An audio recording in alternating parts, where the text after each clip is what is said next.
14ই মে 2019 বাংলার রাজনীতির এক নিকৃষ্টতম দিন। বিদ্যাসাগর কলেজেই ভেঙে ফেলা হলো বিদ্যাসাগরের মূর্তি।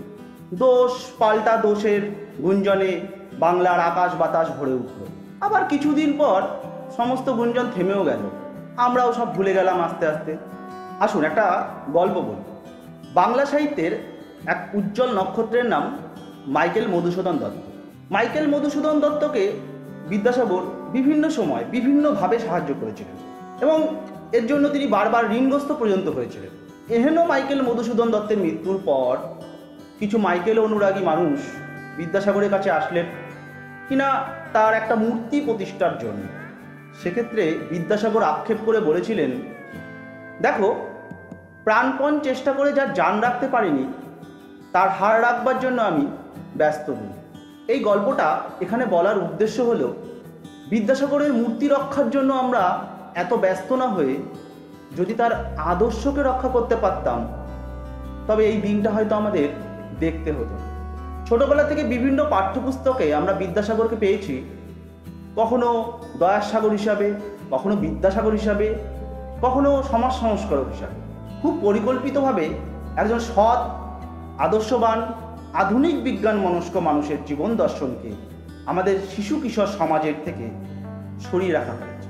কিন্তু এই একজন মানুষেরই জীবন দর্শনই একটা বলিষ্ঠ আধুনিক বিজ্ঞান মনস্ক সমাজ গড়ে তোলার জন্য যথেষ্ট ছিল। তাই আজকে আমরা বিদ্যাসাগরের জীবনীর পাশাপাশি তার আধুনিক চিন্তাধারা, বিজ্ঞান মনস্ক চিন্তাধারার বিভিন্ন দিকগুলো খোঁজ নেবার চেষ্টা করব। এমন কিছু ঘটনা তুলে ধরব যেগুলো সাধারণত আলোচনা হয় না। আসুন। পুরো নাম ঈশ্বরচন্দ্র বন্দ্যোপাধ্যায়। জন্ম 1820 সালের 26শে সেপ্টেম্বর পশ্চিমবঙ্গের মেদিনীপুর জেলার বীরসিংহ গ্রামে।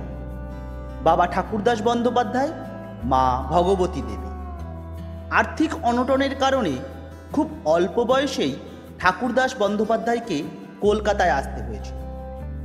বাবার ইচ্ছে ছিল ছেলে শাস্ত্র পড়ে গ্রামের টোল চতুষ্পাটিতে শিক্ষকতা করবে, কিন্তু ছেলের অগাধ বুদ্ধিমত্তার পরিচয় পেয়ে ছেলেকে বীরসিংহ গ্রামের কালীকান্ত চট্টোপাধ্যায়ের পাঠশালা থেকে মাত্র 9 বছর বয়সে 1829 সালে কলকাতার সংস্কৃত কলেজে ভর্তি করে দিল। 1834 সালে মাত্র 14 বছর বয়সে দীনময়ী দেবীর সঙ্গে বিয়ে হয়ে গেল। বিভিন্ন বিষয়ে অসাধারণ কৃতিত্বের জন্য সংস্কৃত কলেজ 1839 সালে তাকে বিদ্যাসাগর উপাধি প্রদান করে। 1839 সাল থেকেই তিনি তত্ত্ববোধিনী পত্রিকার সঙ্গে যুক্ত ছিলেন। কিন্তু তত্ত্ববোধিনী সভায় সামাজিক ও শিক্ষা সংক্রান্ত আলোচনায় অংশগ্রহণ করলেও ধর্ম ও ঈশ্বর সম্বন্ধীয় যে কোনো আলোচনা এড়িয়ে যেতেন। ধর্ম ও ঈশ্বরের চাইতে মানুষের জীবনের বাস্তব সমস্যা তার কাছে ছিল অনেক গুরুত্বপূর্ণ। 12 বছর সংস্কৃত কলেজে অধ্যয়ন করে ব্যাকরণ, কাব্য, অলঙ্কার, বেদান্ত, স্মৃতি, ন্যায় এবং জ্যোতিষশাস্ত্রে পাণ্ডিত্য অর্জন করে মাত্র 21 বছর বয়সে 1841-এর 21শে ডিসেম্বর ফোর্ট উইলিয়াম কলেজে বাংলা ভাষার প্রধান পণ্ডিত হিসাবে কর্মজীবন শুরু করেন। ফোর্ট উইলিয়াম কলেজের শিক্ষার্থীরা সবাই ছিল ইংরেজ মেধাবী তরুণ। ইংল্যান্ডে কৃতিত্বের সঙ্গে শিক্ষা শেষ করার পর তাদের ভারতে পাঠানো হতো শাসন কাজের জন্য এবং সেক্ষেত্রে ভারতে এসে তাদের ভারতীয় ভাষা, হিন্দু ও মুসলিম আইন এবং আঞ্চলিক মানুষদের চাল চলন, সাংস্কৃতিক বৈশিষ্ট্য ইত্যাদি জানার জন্য ফোর্ট উইলিয়াম কলেজে পড়তে হতো। ফোর্ট উইলিয়াম কলেজে এসেই বিদ্যাসাগর ইংরাজি ভাষা শিখলেন। ফোর্ট উইলিয়াম কলেজে 5 বছর শিক্ষকতা করার পর ডক্টর মোয়াটের অনুরোধে 1846 সালের 6ই এপ্রিল সংস্কৃত কলেজের সহ সম্পাদক পদে যোগ দেন বিদ্যাসাগর। তখন সংস্কৃত কলেজের সম্পাদক ছিলেন রসময় দত্ত। বিদ্যাসাগর শিক্ষকতা করতে গিয়ে বুঝেছিলেন কলেজে অনেক কিছুই ছাত্রদের বোধগম্য হয় না, তারা মুখস্থ করতে বাধ্য হয় এবং সিলেবাসে আধুনিক শিক্ষার অভাব রয়েছে। তাই শিক্ষাক্ষেত্রে পশ্চিমের আধুনিক বিজ্ঞান, অঙ্ক এবং ইংরাজি বিষয়কে আবশ্যিক করা সহ একগুচ্ছ প্রস্তাব তিনি পেশ করলেন, কিন্তু সেই প্রস্তাব নাকচ করে দেন রসময় দত্ত। প্রতিবাদে 1847 সালের 16 জুলাই তিনি পদত্যাগ করলেন। বিদ্যাসাগরের ঘাড়ে তখন ঋণের বোঝা। কলকাতায় প্রায় 20 জন আত্মীয় ও শিক্ষার্থী তার উপর নির্ভরশীল। তাই রসময় দত্ত বলেছিলেন, ও যে চাকরি ছাড়লেও খাবে কি? আর বিদ্যাসাগর বলেছিলেন, সেরকম হলে আলু পটল বেচে খাবো, তবু আদর্শচ্যুত হব। এরপর শুরু হয় জীবনের আর এক অধ্যায়। চাকরি ছেড়ে মন দিলেন পুস্তক প্রণয়ন, মুদ্রণ ও বিক্রয়ের ব্যবসায়। সঙ্গে রইল সাহিত্য চর্চা। প্রতিষ্ঠা করলেন সংস্কৃত প্রেস ডিপোজিটরি। বেতাল পঞ্চবিংশতি হিন্দি থেকে বাংলায় অনুবাদ করে বাংলা গদ্য সাহিত্যের সূচনা করলেন। কোপার্নিকাস, গ্যালিলিও, নিউটন প্রভৃতি পৃথিবীর বড় বড় বিজ্ঞানীদের জীবনী নিয়ে 1849 সালে রচনা করলেন জীবনচরিত গ্রন্থ, যা বাংলায় শিশুদের বিজ্ঞান মনস্ক করে তোলার প্রথম পদক্ষেপ। 1849 সালে ফোর্ট উইলিয়াম কলেজে যোগ দিলেন কোষাধ্যক্ষ হিসাবে। এদিকে সংস্কৃত কলেজ কর্তৃপক্ষ তাদের ভুল বুঝতে পারে এবং 1851 সালে আবার তাকে সংস্কৃত কলেজের অধ্যাপক হিসাবে নিয়োগ করা হয়। 1852 সালের 20 জানুয়ারি ওই কলেজের অধ্যক্ষ পদে নির্বাচিত হন। এবার পূর্ণ দায়িত্ব পেয়ে বিদ্যাসাগর সংস্কৃত কলেজের সিলেবাস সংস্কারের কাজ শুরু করে দিলেন। সেই সময়ে সম্ভ্রান্ত পরিবারের উচ্চ বর্ণের হিন্দু ছাড়া কেউ ওই কলেজে ভর্তি হতে পারত না। বিদ্যাসাগরের হাত ধরেই সেই প্রথার অবলুপ্তি ঘটল। সেকালে পাজি দেখে তিথি নক্ষত্র মিলিয়ে প্রতিপদ আর অষ্টমীতে 2 দিন কলেজ বন্ধ থাকত। বিদ্যাসাগর সেই প্রথা তুলে দিয়ে প্রতি রবিবার কলেজ বন্ধ করার নিয়ম চালু করলেন। সেই সঙ্গে চালু করলেন গরমের ছুটি। লিখিত সার্কুলার চালু করলেন, ক্লাসে ছাত্রদের দৈহিক শাস্তি দেওয়া চলবে না। কতটা আধুনিক মানুষ হলে এই সব সংস্কারের চিন্তা তখনকার সময় দাঁড়িয়ে একজন করতে পারে? বিদ্যাসাগর তার ভাই শম্ভুচন্দ্রকে দেওয়া একটি চিঠিতে লিখেছিলেন, বিধবা বিবাহ প্রবর্তন আমার জীবনের সব থেকে বড়, সৎ এবং মহৎ কাজ। ছোটবেলায় তার এক বান্ধবীকে বিধবা হতে দেখে তিনি কেঁদে ফেলেছিলেন। একাদশী তিথিতে বিধবাদের নির্জলা উপোস করিয়ে বাড়ির অন্যদের গান্ডে পিণ্ডে ভক্ষণ এবং বিধবাদের উপর হাজারো বিধিনিষেধ অত্যাচার তাকে মন থেকে কুড়ে কুড়ে খেত। তাই বিধবা নারীদের এই দুর্দশা দূর করবার জেদ তার অনেক দিন। ধর্মে অবিশ্বাসী হয়েও এই সংগ্রামে তিনি ধর্মশাস্ত্রকে ব্যবহার করেছিলেন, কারণ তিনি বুঝেছিলেন তখনকার সময় শুধু যুক্তি দিয়ে বুঝিয়ে বা আইন পাশ করিয়ে এই নিষ্ঠুর প্রথা বন্ধ করা যাবে না, বীজ দিয়েই বিষক্ষয় করতে হবে। তাই শাস্ত্র বইপত্র ঘেঁটে অকাট্য যুক্তি ও প্রমাণের দ্বারা প্রতিষ্ঠা করলেন যে বিধবা বিবাহ শাস্ত্রসম্মত। ধর্মের ঠিকাদার ছাড়াও সমাজের বহু প্রতিষ্ঠিত ও বিখ্যাত মানুষদের বিরোধিতা সত্ত্বেও 1856 সালের 16 জুলাই বিধবা বিবাহ আইন পাশ হয়ে গেল এবং সেই বছর ডিসেম্বর মাসেই বিদ্যাসাগর মহা ধুমধাম করে নিজের গাটের প্রায় 10,000 টাকা খরচ করে আইন অনুসারে প্রথম বিধবা বিবাহ দিলেন। বর শ্রী শচন্দ্র বিদ্যারত্ন আর কনে 6 বছর বয়সে বিধবা কালীমতী। 1870 সালে নিজের সমস্ত পরিবার পরিজন, স্ত্রী ও নিজের মায়ের মতের বিরুদ্ধে দাঁড়িয়ে পুত্র নারায়ণের বিয়ে দিলেন বিধবা কন্যা ভবসুন্দরীর সঙ্গে। এছাড়া বহুবিবাহ, কুলীন প্রথা ও বাল্যবিবাহ বন্ধের জন্যও তিনি বহু দিন ধরে সংগ্রাম করেছিলেন। শুধু সেই যুগে দাঁড়িয়েই নয়, আজকের সময়ের থেকেও তিনি কতটা এগিয়ে এবং কতটা বাস্তববাদী, আধুনিক তা তার কথাতেই স্পষ্ট। বাল্যবিবাহের বিপক্ষে তার যুক্তি ছিল, প্রণয় ও ভালোবাসা ছাড়া বিবাহিত জীবন সুখের হয় না, বাল্য বয়সে যেটা হওয়া অসম্ভব। আরও বলেছেন, ভালোবাসাহীন জীবন শুধু দুঃখের হয় তাই নয়, যে সন্তানরা আসে তাদেরও বিকাশ ব্যাহত হয়। আর এই অল্প বয়সে বিবাহিত জীবনে দৈহিক সম্পর্কজনিত উন্মাদনার কারণে পড়াশোনা খুবই ক্ষতিগ্রস্ত হয়। আর তার ফলে যথার্থ শিক্ষায় বঞ্চিত হয়ে বালক বালিকেরা শুধু মানুষের আকারধারী হয়, প্রকৃত মানুষ হয় না। বিদ্যাসাগর প্রায়ই কলকাতা থেকে বীরসিংহ এই 84 কিলোমিটার রাস্তা পায়ে হেঁটে যাতায়াত করতেন। আর সেই যাতায়াতের পথেই তার চোখে পড়ত গ্রাম বাংলার নিরক্ষরতা, দারিদ্রতা ও কুসংস্কারের ছবি। তিনি বুঝেছিলেন এই সব কিছুর মূল কারণ অশিক্ষা, আর শিক্ষা বিস্তারের জন্য চাই গ্রামে গ্রামে বিদ্যালয়। আর সেই ভাবনা থেকেই 1853 সালে একক প্রচেষ্টায় বীরসিংহ গ্রামে অবৈতনিক বিদ্যালয় গড়ে তুললেন। সমাজ জুড়ে যে মৌলবাদ, ধর্মান্ধতা আর কুসংস্কার বিরাজ করছে, তার থেকে মুক্তির একমাত্র উপায় সঠিক শিক্ষা।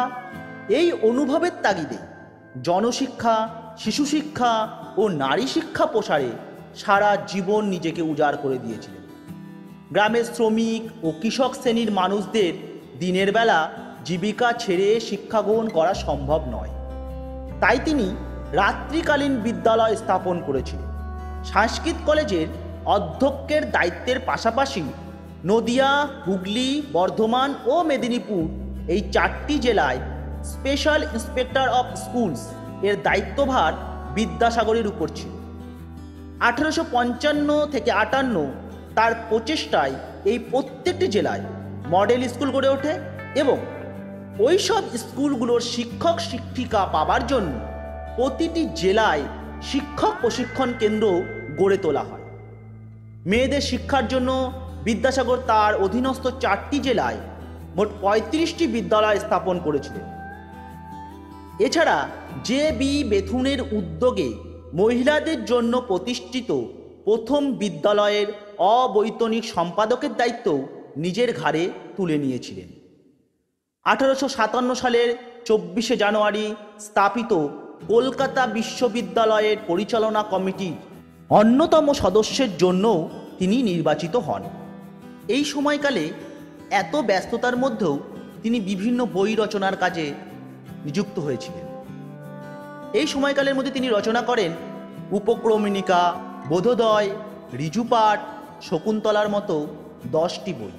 বিদ্যাসাগরের কর্মদক্ষতার আরও পরিচয় পাই 1864 সালে মেট্রোপলিটন ইনস্টিটিউট পুনর্গঠনের ক্ষেত্রে। 1879 সালে তার সৃষ্ট মেট্রোপলিটন ইনস্টিটিউট বিএ পড়ানোর অনুমতি পেয়ে প্রথম শ্রেণীর কলেজে উন্নতি হল। এদেশের সম্পূর্ণ বেসরকারি পরিচালনায় এটিই প্রথম ডিগ্রি কলেজ, যা বর্তমানে বিদ্যাসাগর কলেজ নামে বিখ্যাত। একটা উন্নত, কুসংস্কারমুক্ত, আধুনিক বিজ্ঞানমনস্ক সমাজ গড়ে তোলার জন্য শিক্ষার আলোকই যে একমাত্র অবলম্বন তা তিনি বুঝিয়ে দিয়ে গিয়েছিলেন। তার বক্তব্য অনুসারে শিক্ষা বলতে শুধু রিডিং, রাইটিং ও অ্যারিথমেটিক নয়, যথার্থ ও পূর্ণ শিক্ষা দরকার।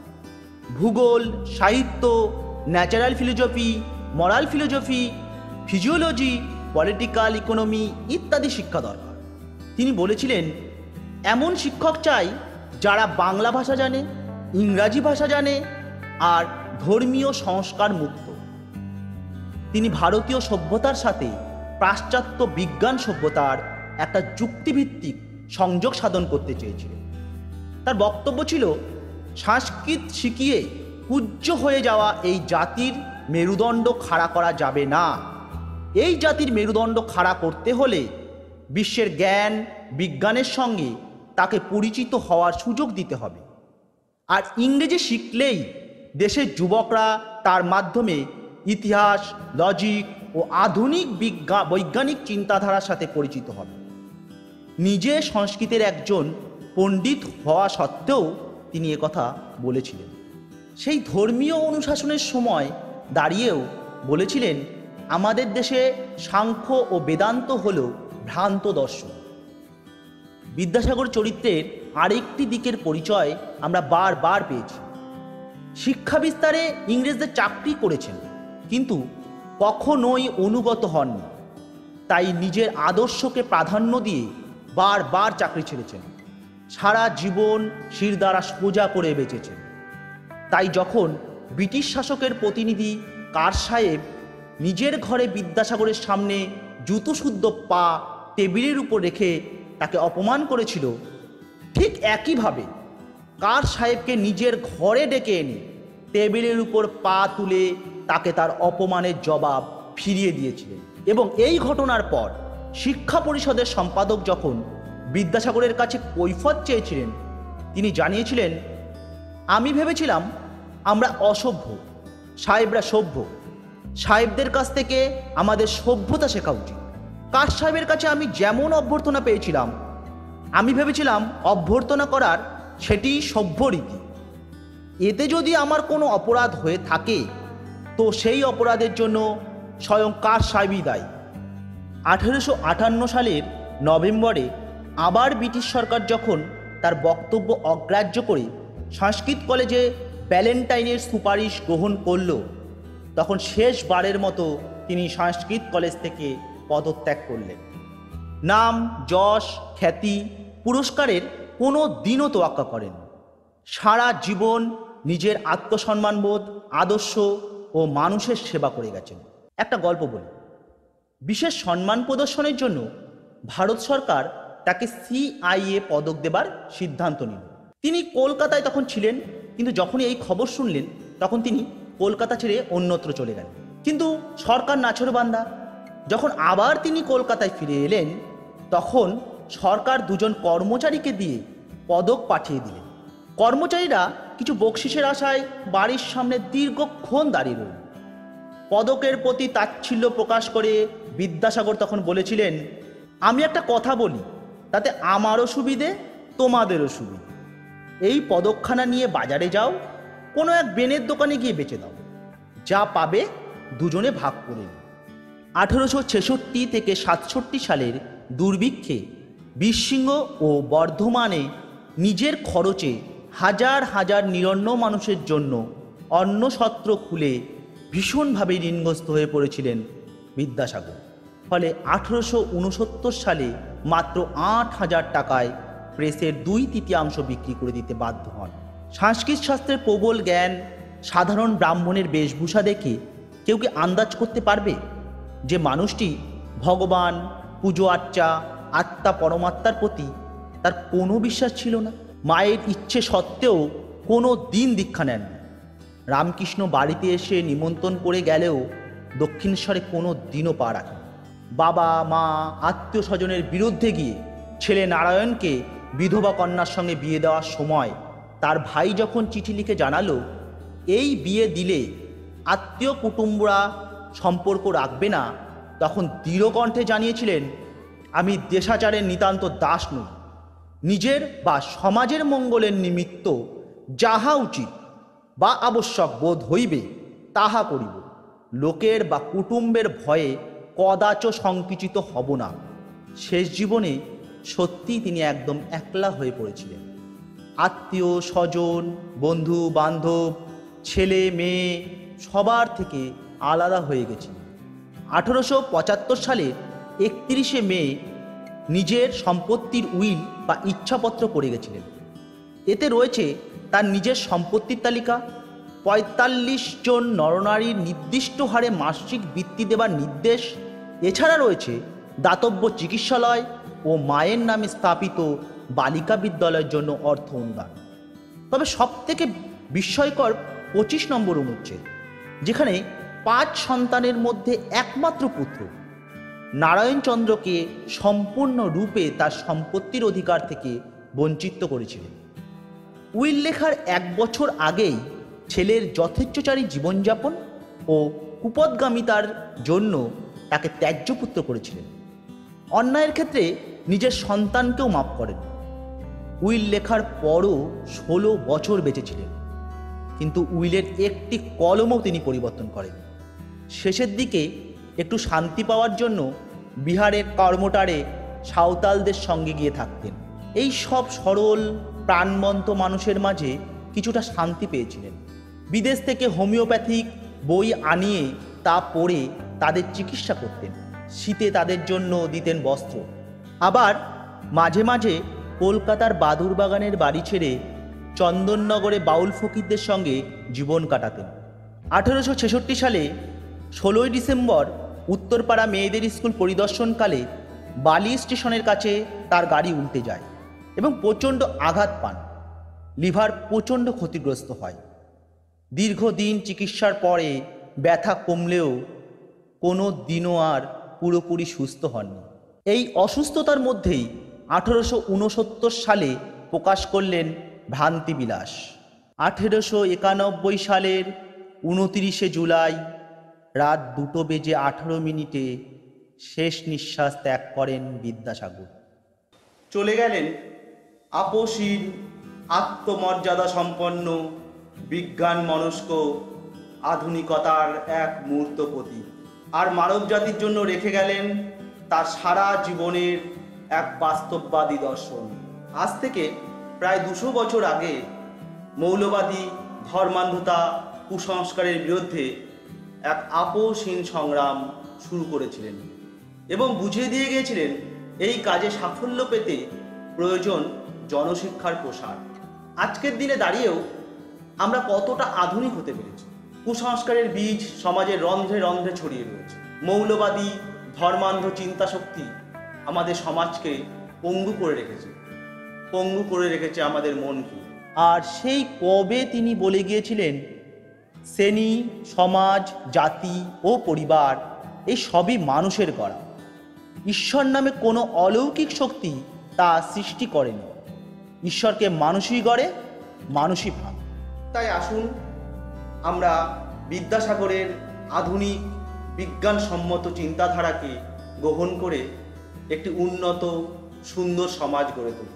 নিজে বিজ্ঞান মনস্ক হন এবং পরবর্তী প্রজন্মকে বিজ্ঞান মনস্ক করে পৃথিবীটাকে সুন্দর করে তুলুন। যদি আমাদের ভিডিও ভালো লাগে তবে লাইক করুন, শেয়ার করুন এবং কমেন্ট করে জানান আর কোন বিষয়ের উপর প্রোগ্রাম করলে আপনাদের ভালো লাগবে। নমস্কার।